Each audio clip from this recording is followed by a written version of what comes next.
मैं हूँ प्रशांत सिंह। आइए नजर डालते हैं आज दिन भर की खबरों पर।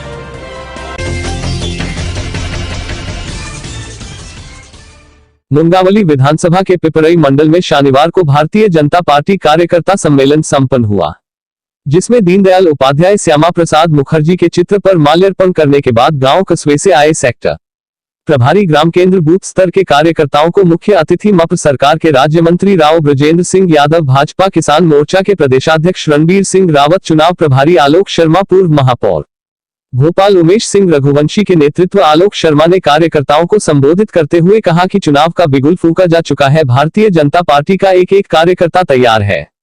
अब मध्य प्रदेश से हमें कमलनाथ को भगाना है, मध्य प्रदेश से दिग्विजय सिंह को भी भगाना है, क्योंकि हमें अपने महाराज ज्योतिरादित्य सिंधिया के अपमान का बदला चाहिए।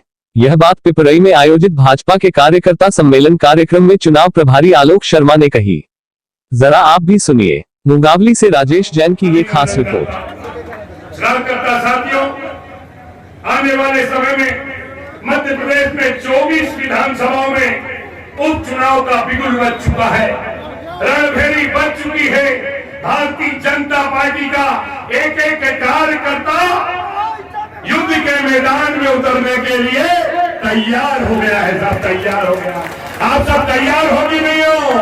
जरा हाथ खड़ा करके बताइए, सब तैयार हो कि नहीं? अब मध्य प्रदेश से हमें कमलनाथ जी को भगाना है कि नहीं भगाना? मध्य प्रदेश से हमें दिग्विजय सिंह को भी भगाना है कि नहीं भगाना? क्योंकि हमें अपने महाराज ज्योतिरादित्य सिंधिया के अपमान का बदला लेना है। हमारा देश 15 अगस्त 1947 को आजाद हुआ था।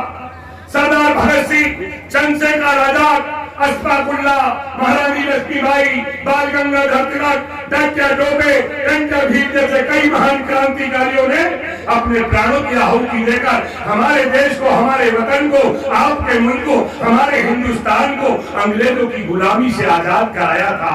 और उन्होंने हंसते हंसते फांसी के फंदे चूम लिए थे और वे हमारे बीच में से चले गए और आने वाली पीढ़ी को और कांग्रेस के नेताओं को देश की सत्ता की बागडोर सौंपी थी और उनसे उम्मीद की थी कि देश को आगे ले जाएंगे। साथियों और दोस्तों, आज आजादी के 73 वर्ष हो गए हैं। इन 73 वर्ष में हमने क्या खोया, क्या पाया, इस पे विचार करने की आवश्यकता है। इस देश के अंदर पंडित जवाहरलाल नेहरू देश के प्रधानमंत्री हुए, गुलजारी लाल नंदा इस देश के प्रधानमंत्री हुए, लाल बहादुर शास्त्री इस देश के प्रधानमंत्री हुए, राजीव गांधी इस देश के प्रधानमंत्री हुए, विश्वनाथ प्रताप सिंह इस देश के प्रधानमंत्री हुए, चंद्रशेखर इस देश के प्रधानमंत्री हुए। और इस देश में एक प्रधानमंत्री ऐसा भी हुआ, उसका नाम था वीपी सिंह। इस देश के अंदर एक प्रधानमंत्री ऐसे भी हुए जिनका नाम था मोनी बाबा। क्या नाम था उनका? अरे बोल तो दो, क्या नाम था? वो तो ऐसे ऐसे चलते थे, कुछ समझ में नहीं आता था। सोनिया गांधी के रिमोट से चलते थे साहब, सोनिया गांधी के रिमोट से चलते थे। इस देश के अंदर हमने देखा है, इस देश में जब भी कांग्रेस के प्रधानमंत्री रहे हैं, इस देश के अंदर यूरिया घोटाला हुआ है, कोयला घोटाला हुआ है, चीनी घोटाला हुआ है, बोपोस घोटाला हुआ है, कॉमनवेल्थ घोटाला हुआ है।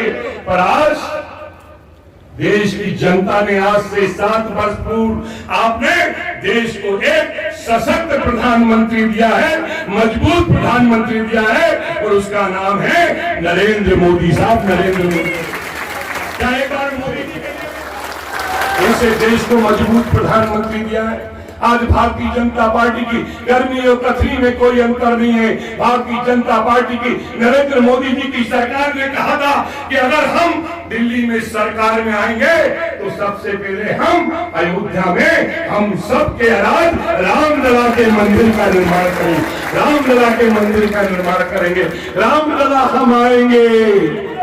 जरा बता दो लोग, एक बार सब लोग बोल के रामलला हम आएंगे। जरा दोनों हाथ उठा के तो बोल दो, रामलला हम आएंगे।